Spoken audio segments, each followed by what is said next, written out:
play around with a good way of looking at paradigms, theories, theses, scientific truths, etc. So, first of all, by way of context, the scientific method has several pieces. One, observe, measure, replicate, look for consistent patterns, and then come up with a theory that understands and makes sense and predicts what will happen based on the theory and based on those observations. Then the theory exists until such time as the observable evidence exceeds the bandwidth that that particular theory is complex enough to hold. So, for example, you watch someone going to work every day like clockwork.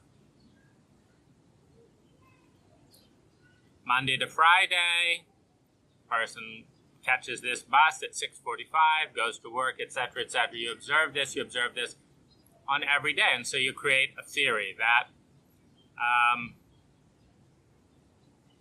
it may be completely false, and I think it's really important to understand this. So let's say the theory is that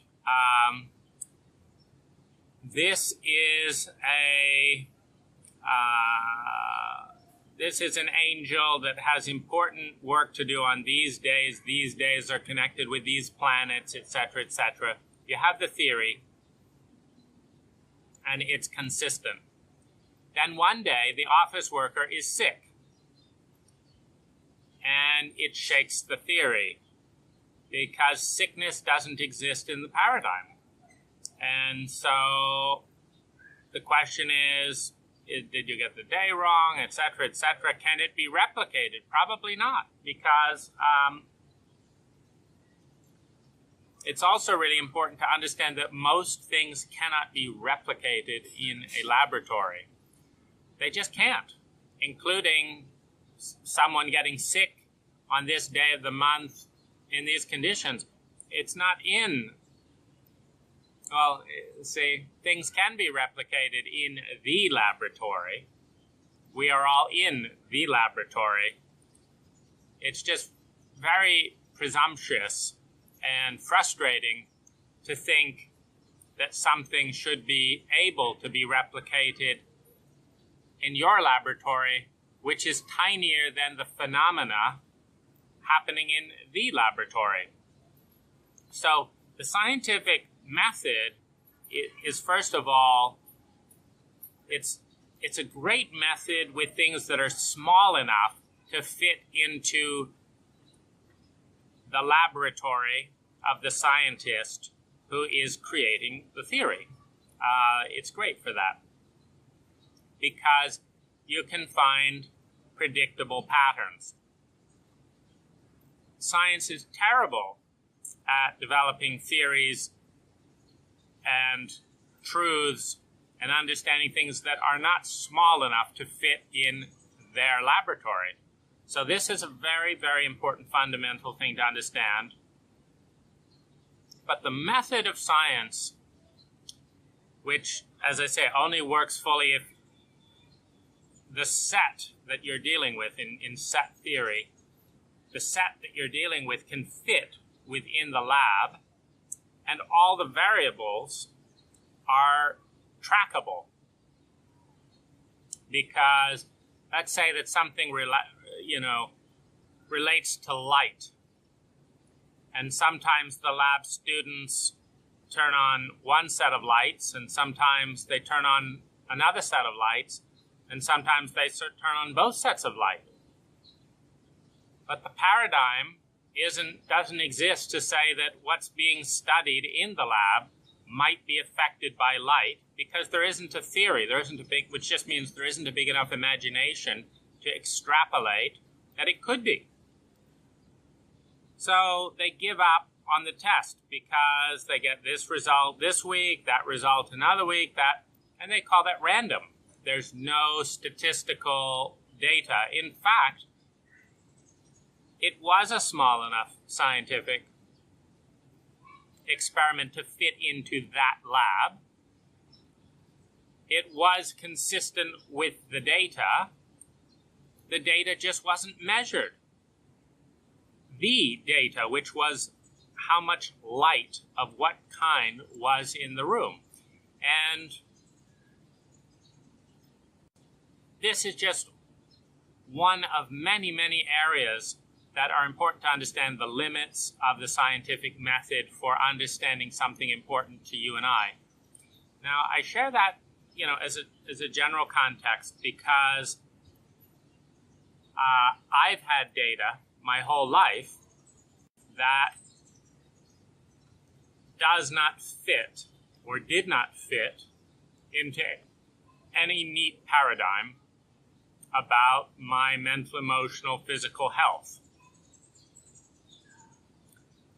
And meaning that I never met anyone who could explain all the data with any degree of probability or predictability or certainty. It was very much, try it. And usually that was me.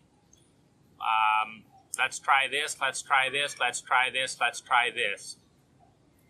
And to give you a sense of just how wild this is in terms of, how unpredictable. In one of my kind of experiments where I had noticed the increase in bitterness. I was 50% more cynical and bitter than I had been 5 years earlier. That was my assessment. So that's saying about 20% trajectory of increased bitterness and cynicism. So this was valuable data. It's also sometimes valuable, like we have these complex relationships with our parents, and I could correlate this with my father, and I could say he was also on a trajectory like that. And I could also say that another 10, 20 years of that trajectory, and life would not be worth living. Like, I was not interested in becoming as bitter and cynical as my father.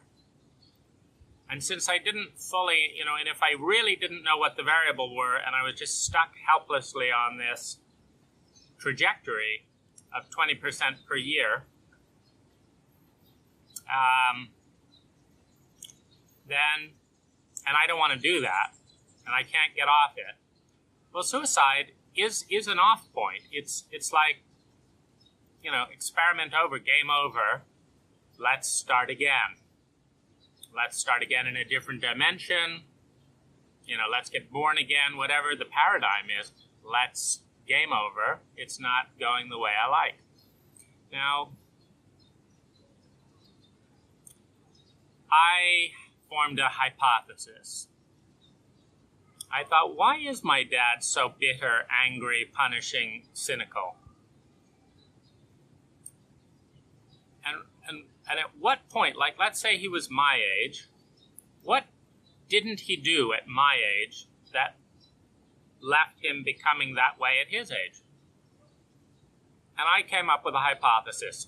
And my hypothesis was this: that if my father had done everything that he dreamed of, passionately and fully, and gave it his all, he would not be cynical, bitter, and angry. He would be grateful. He would be amused. He would be excited. He would be saying, talking about the rich life he had lived, that when he was 38, he did all these wonderful things, and and he'd enjoy sharing that story. So I thought, okay, I have two choices. I can either continue on this trajectory with my dad, or I can do everything I dreamed of doing passionately, fully, and amazing, and I can start immediately. Now, this was a theory that I believed in. I could not believe that anyone who had fully gone for their whole dream would be cynical, bitter, and angry on a 20% trajectory. It just didn't make resonant sense, didn't make logical sense. I mean, there certainly are martyrs that manage to complain about just about everything, but those are not the people that give something their all. So my number one goal then, since I didn't want to die, and at least not if there's a good option, but it would be better to die than end up like my dad, my number one goal became, how am I going to do everything on my dream list? So part of my frustration, and one of the reasons I had started to get bitter, was I had had a whole set of survival-oriented goals. Save up enough money, be stable in my business, learn how to create sales, be able to have happy clients, know how to do my work, get work done on time. All these things that were supposed to make me safe, and I'd accomplished them. They were there. They were all fear goals, like I don't want to be punished, I don't want to be blamed, I don't want to run out and have nothing and feel terrified, I don't want to be helpless. So I'd achieved the kind of just running from this panic of early childhood trauma. I'd achieved all these things, and it didn't make me happy. I could just say, well, I've succeeded.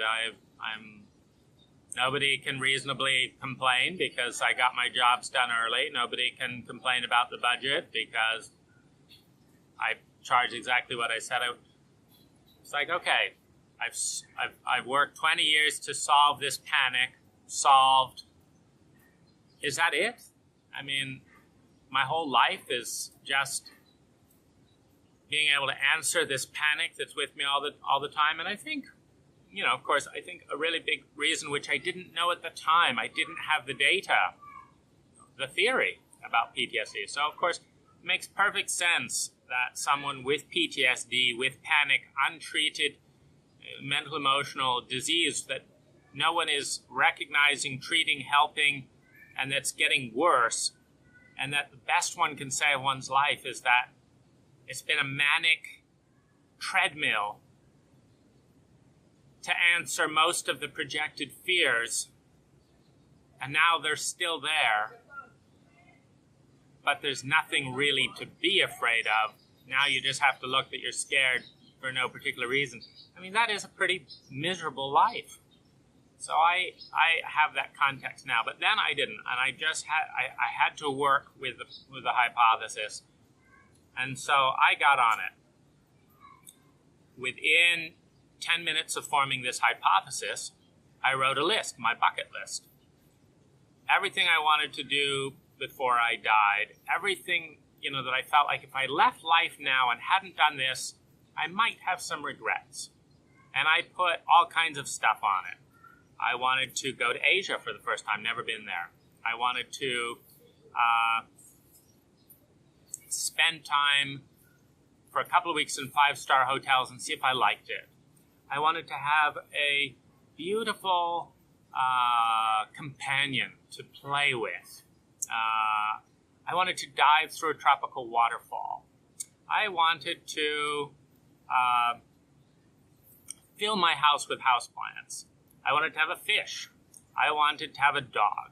I wanted to write a book. I wanted to write a user's manual. Like, all the stuff that I was so frustrated that it seemed like no one knew, understood, or wanted to know, or made time, or even could imagine that they didn't know about me, was in the user's manual. So I wrote, and I put, user's manual. I put a sailboat. There were about 30 items that I thought would be fun. And I gave myself a $30,000 budget and just plowed at it. And I would say that money is largely useless except when it can buy things like this experiment, which bought me a couple of years. So anyway, the hypothesis worked. I watched all my Cirque du Soleil shows in Vegas. There were 3 or 4 of them. I had my ideal trip in Vegas. Not the first time. The first time I went and I made all kinds of mistakes, and it was like I spent $1,000 for that. That's useless. So I calculated, I didn't have a date.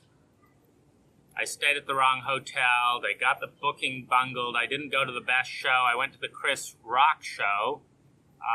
No, it's not Chris Rock, Chris Angel. It was so great on TV. And I went to his show, and it wasn't a third as good as the TV. And so it's like all this stress for that. So then I did a redo. I got an amazing date.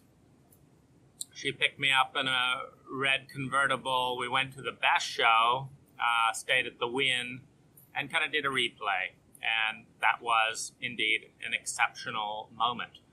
And spending an entire year. But see, here's the thing with data. Of this $30,000 project,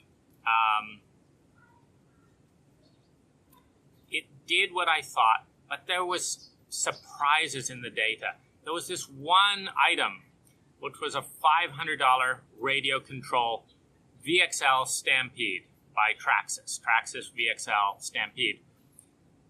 4-wheel drive, underwater, 10th scale, and $600 for this truck. And it was part of this thing, like I never really had a childhood. I didn't really play. I froze emotions, way too early to cope with my dad. And so there was this part of me that's like, yeah, let's get a truck. And I'm like, sure, let's why not? We're going to go with everything. So, but then there's this part like, I am going to feel like such an idiot if I spend $600 and Amazon's, shipping thing, you open it up and you drive the truck and then you've used it and can't return it. And I thought, there's so much stuff, this piece of crap. And I remembered the toys when I was young. And just crap. You'd $60, $100, you drive it around, it wasn't very fast, it'd flip over a log, the wheel would snap off, and the whole thing was useless because you couldn't glue it back on. It wouldn't hold. It had to be that kind of plastic, and they didn't make parts. And I just felt like shit, And I thought, I bought it, and then I thought, no, I'm an idiot. I canceled. That was my one cancel, and I said, I don't want it. Cancel. About an hour after I bought it, cancel. And I thought it was canceled, but I didn't click all the buttons on Amazon, so it arrived a few days later.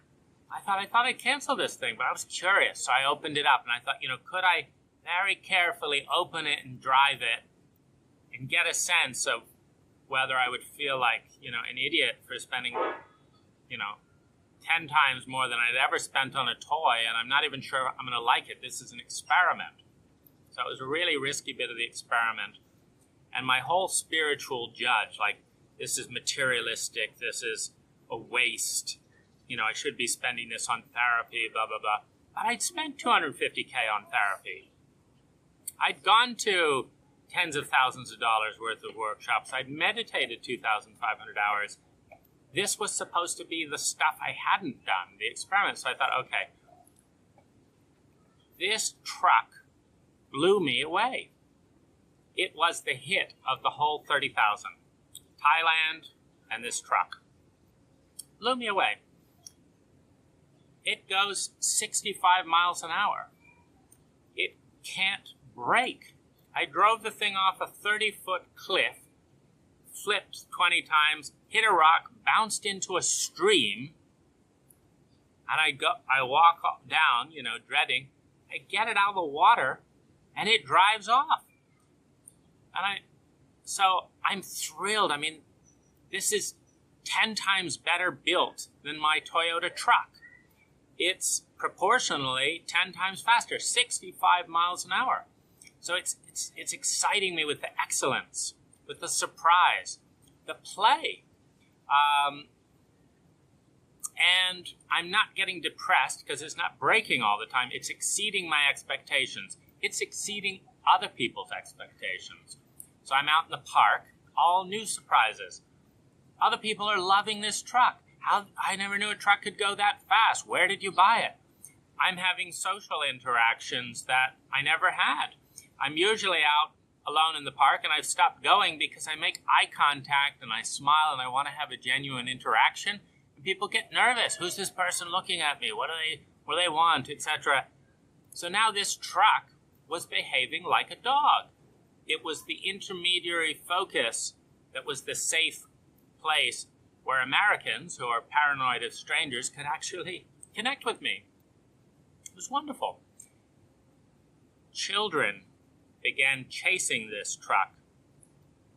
5-year-olds to 13-year-olds, sometimes as many as 10 at a time, would go on these 5 to 30-minute chases around the park, and I would just drive the truck a little bit faster than they were so they could have the excitement, and it just brought joy and shrieks of delight to groups of children. Dogs, like whippets, who run 40 miles an hour, they would chase this truck. But unlike any other thing, the dog could outrun the whippet.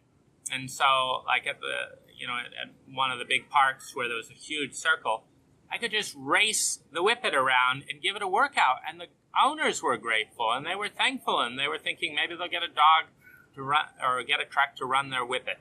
So this was the surprise hit. Back to data.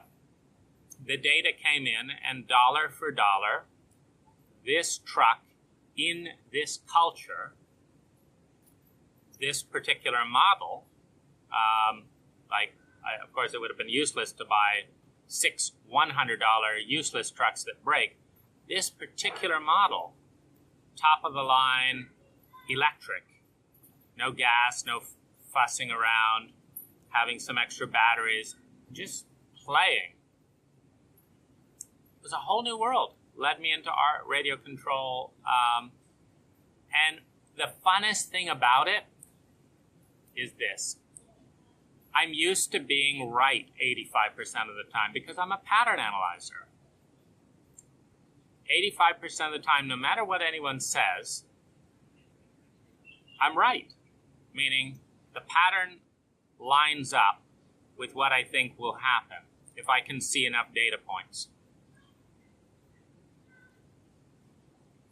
And I didn't have enough data.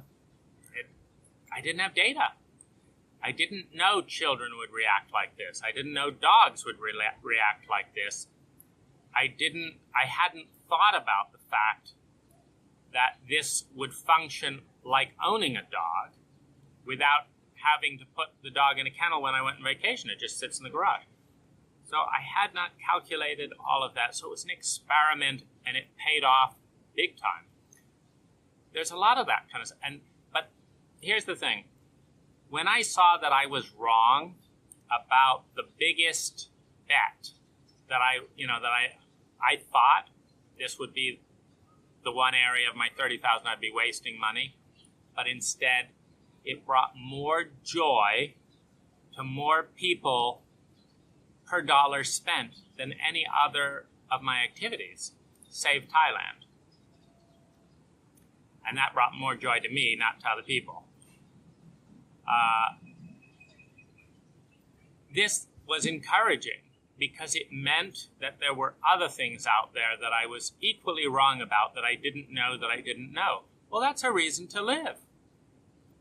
When you've done all the stuff, eaten all the organic food, done all the yoga, read all the books, done all the workshops, done all the therapy, written all the books, achieved all the goals, done the exercise, grown the business, done the meditation, done the crystal work, talked with these psychics, when you've done all that, and it's the checklist, like just do this and you'll be healthy, and you do all that and you're not healthy, it's very depressing, because it's like, if you hadn't done all those things, you've got the hope that if you did them all, you'd be healthy. But having done them, you don't have that hope, because you've just got people telling you all the time that if you do the things you'd already done, you'd be healthy, which tells you on an ongoing basis, A, they don't know what they're talking about. 2, there's no hope, because you already done it. In that context, hearing that I'm wrong in a major way for all kinds of reasons I couldn't even imagine, heavenly. It's kind of like my friend who took up smoking cigars with everyone judging him. And he ended up cultivating several amazing friendships, doing all his best meditating, improving his teeth because he was so worried about the cigars. His life got 20% better because of the cigars. Now, of course, the smoke still did what smoke did. But the ripple effect, the way that it brought and changed the social interactions in his case, increased his life at least, I'd say at least 30%. So it was really fun to see that kind of thing in action in my own life and in his. But here's what got me writing and making this video. I started off feeling crazy because there was no description and there was no pattern to describe what was going on. Then I heard of Asperger's syndrome. And actually first, I heard of, what's that one? Bipolar 2. I heard of bipolar 2 and I thought, oh, that's me. I heard of Asperger's, read it, like, that's me. In fact, my therapist said, I think you've got Asperger's. I read it, sure, I've got it. And now I've heard about PTSD, and it's like, oh, I've got that. And each one describes a bigger, they each have a hypothesis, a theory. They each explain and give intelligent understanding for some of the data points and some of the pattern. And they are each limited to some degree. They don't address the whole human being. There's no effective treatment to bring back to health any individual from any of these states 100% of the time, which tells us we have limited data. And so here's what I want to invite you to do.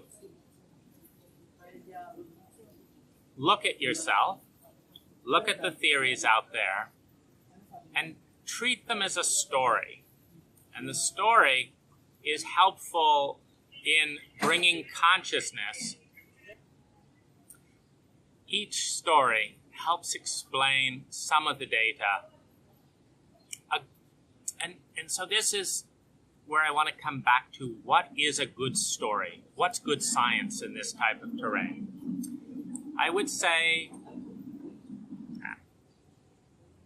excuse the incessant interruptions, here's a good story. And that's all it is. It's a story that helps the left part of the brain understand what the right side of the brain or other parts of the brain are experiencing. And so a good story explains the details, makes people look human and beautiful, and sheds light in a way that creates safety, that creates love, that creates understanding. A theory that simply pathologizes, shames, ostracizes, and does nothing is a useless theory. It's got to bring light into the moment.